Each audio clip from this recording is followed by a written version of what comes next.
নেতাজির সাথে ভগবান রামচন্দ্রের তুলনা, ভগবান রামচন্দ্রের সাথে নেতাজির তুলনা যেভাবে বলুন না কেন, আমার মনে হয় কারোর সাথে কারো তুলনা করা উচিত নয়। দুজনেই আলাদা ব্যক্তিত্ব এবং দুজনেই তাদের জীবনে এমন কিছু করে গেছেন যে বহু মানুষের আরাধ্যের জায়গায় পৌঁছে গেছে। নেতাজি সুভাষচন্দ্র বোস ভগবান রামচন্দ্রের মতো অনেক মানুষের কাছে, দেশপ্রেমিকের কাছে আরাধ্য, আমাদের কাছেও আরাধ্য এবং সম্ভবত তিনিই একমাত্র ব্যক্তি যার জন্মদিন হয় ভগবান রামচন্দ্রের মধ্যে অনেকটা। আমরা রাম নবমী পালন করি, কিন্তু তার ভগবান রামচন্দ্রের কোনো তিরোধান দিবস পালিত হয় না। সেরকম নেতাজি সুভাষচন্দ্র বসুরও জন্মদিন পালন হয়, মৃত্যুদিন পালন হয় না, কারণ তিনি সত্যিই অমর। বাংলার শুধু নয়, ভারতবর্ষের, এমনকি অবিভক্ত ভারতের, পাকিস্তানেরও বহু লোক যারা সেই সময় নেতাজি সুভাষচন্দ্র বসুর সাথে কাঁধে কাঁধ মিলিয়ে লড়াই করেছে, যখন নেতাজির 100 বছর হয়েছিল সেই সময় তারা ভারতবর্ষে এসেছিল, তারা পর্যন্ত তখনও নেতাজিকে স্মরণ করেছেন এবং সবার মনের মধ্যে নেতাজি আছে। দুজনকে দেখা গিয়েছিল অন্তরালে এবং বনবাস কাটাতে হয়েছে, তো তারা কি দুজনেই কি শিকার, রাজনৈতিক শিকার? নেতাজি কি রাজনৈতিক শিকার নয়? দেখুন, নেতাজি সুভাষচন্দ্র বোস তো অবশ্যই রাজনৈতিক শিকার এবং ভারতবর্ষের ইতিহাসে নেতাজি সুভাষচন্দ্র বোসকে যে সম্মান দেওয়ার দরকার ছিল বহু বছর ধরে উনি সেই সম্মান পাননি। পরবর্তী সময়ে তাকে ভারতরত্ন দেওয়ার কথা হয় যখন অটল বিহারী বাজপেয়ী সরকার ছিল, কিন্তু মৃত্যু দিন নিয়ে যেহেতু বিতর্ক, সেই ভারতরত্ন বিতর্কের মধ্যে চলে যায়।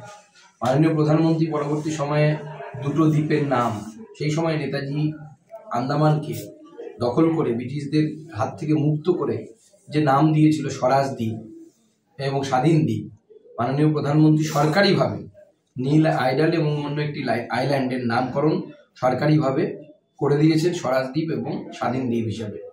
আজকে সেখানে নেতাজি সুভাষচন্দ্র বসুর বিরাট মূর্তি স্থাপন হচ্ছে আন্দামানে। নেতাজির নামে কয়েন বেরিয়েছে এই গত কয়েক বছর হলো। মাননীয় প্রধানমন্ত্রীর তরফ থেকে তাকে ভারতবর্ষের প্রথম, অখণ্ড ভারতের প্রথম প্রধানমন্ত্রী হিসেবে ঘোষণা করা হয়েছে, স্বীকৃতি দেওয়া হয়েছে। এই স্বীকৃতি অনেক আগে পাওয়া দরকার ছিল। প্রধানমন্ত্রী করেছেন বলে তিনি খুব বড় কাজ করেছেন আমরা বলছি না, কিন্তু এই কাজ অনেক আগে হওয়া উচিত ছিল। নরেন্দ্র মোদী আসার অনেক আগে এই কাজ সম্পন্ন হওয়া উচিত ছিল। রাজনীতির সাথে রামের যোগাযোগ নেই।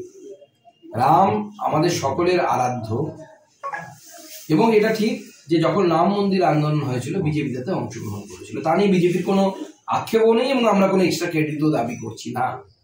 কিন্তু মানুষ জানে কাদের জন্য রাম মন্দির হয়েছে। আমাদের বিরোধীদের যদি মনে হয় যে বিজেপি এখানে রাজনীতি করছে, তো তারা তাতে পার্টিসিপেট করতো। আজকে তো দেখা গেল কংগ্রেসের নেতা, সর্বোচ্চ নেতৃত্ব এই অনুষ্ঠানকে বয়কট করলেন, কিন্তু কংগ্রেসের সেকেন্ড সারির নেতা, দ্বিতীয় বা তৃতীয় সারির নেতা, তারা চলে যাচ্ছেন অযোধ্যাতে, কেউ নিজের এলাকায় রাম মন্দির তৈরি করছেন এবং সিদ্ধারামাইয়া ওনাদের কর্ণাটকের গোল্ডেন বয় এখন, তিনি পর্যন্ত বলেছেন যে তিনি রাম মন্দির শুধু গতকাল গেছেন তাই নয়, তার বাড়ির এলাকায় রাম মন্দিরে, নিজের রাজ্যে উনি খুব তাড়াতাড়ি অযোধ্যার রাম মন্দিরে যাবেন বলে বলেছেন। কংগ্রেস এবং আমাদের বিরোধীরা দেয়াল লিখন বুঝতে পারছে না, পড়তে পারছে না। মমতা বন্দ্যোপাধ্যায় কখনো বাঙালি, কখনো নারী, এই সমস্ত কথা নিয়ে রাজনীতি করেন, এই সমস্ত কথা তুলে মানুষকে উস্কানোর চেষ্টা করেন। সেই নারীদের কথা মমতা বন্দ্যোপাধ্যায়ের মনে পড়ে কি? এখনো ঠান্ডার মধ্যে যারা রাস্তার পাশে চাকরির জন্য বসে আছে। আপনি সীতার কথা ভাবছেন, সেই সীতাদের কথা ভাবুন আগে, যাকে মুখ্যমন্ত্রী হয়ে আপনি বনবাসে পাঠিয়েছেন, যাদের চাকরিটা আপনি চুরি করেছেন, তাদের কথা ভাবুন, তাদের স্বার্থের কথা ভাবুন, তারপরে রামচন্দ্রের সীতার কথা ভাববেন। নারী শক্তি হিসেবে দুর্গার কথা বলেছেন। দুর্গা আমাদের সকলের আরাধ্যা, কিন্তু মমতা বন্দ্যোপাধ্যায়ের আরাধ্যা কি? তাহলে উনি বিসর্জন কিভাবে পিছিয়ে দেন? মা দুর্গার কাছে উনি যেতে পারেন না বলে উনি বসে থাকবেন আর মা দুর্গা ওনার সামনে কার্নিভাল করতে করতে নাচতে নাচতে যাবেন? এটা কি ধরনের মা দুর্গার প্রীতি? অযোধ্যায় রামলালার প্রাণ প্রতিষ্ঠার পরেই রাতে বাংলায় রাষ্ট্রীয় সাহিত্য RSS এর মোহন ভাগবত এবং বারাসাতে নেতাজির জন্মবার্ষিকীতেও তিনি করছেন। তাহলে কি এবারে বাংলায় লোকসভা ভোটের আগে কি বাংলায় বিশেষ নজর?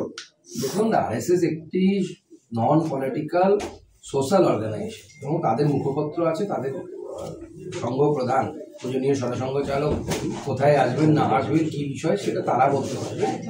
বিজেপির সাথে এর কোনো সম্পর্ক নেই। নেতাজি আজকে থাকলে পরে আজকের পরিস্থিতি এমন হতো না। নেতাজির জন্মজয়ন্তীতে ছুটি ঘোষণা করা হোক, রাম মন্দির উদ্বোধনে ছুটি দিতে না বাংলার, অথচ নেতাজির জন্মতে জাতীয় ছুটির দাবি করেছেন ফিরাদ হাকিম। কি বলবেন এটা?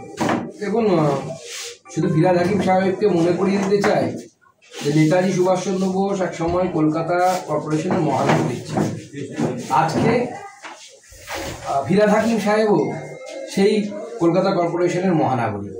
পার্থক্য হচ্ছে একজন প্রেসিডেন্সি কলেজ থেকে পড়েছিলেন, একজন প্রেসিডেন্সি জেলে ছিলেন। আজ বীরভূমের জেলা নেতৃত্ব নিয়ে মুখ্যমন্ত্রী বৈঠক করবেন, কি বলবেন এটা নিয়ে? মুখ্যমন্ত্রী তো বীরভূম নিজেই দেখবেন বলেছিলেন। বীরভূমে কয়লা আছে, পাথর আছে, মানে কয়লা ওর উপর দিয়ে যায়। আগে গরুও যেত ওর উপর দিয়ে, এখন ভয়ে বন্ধ করা আছে। তো কেষ্ট নেই, দিদিমণি সাধের কেষ্ট সেখানে নেই।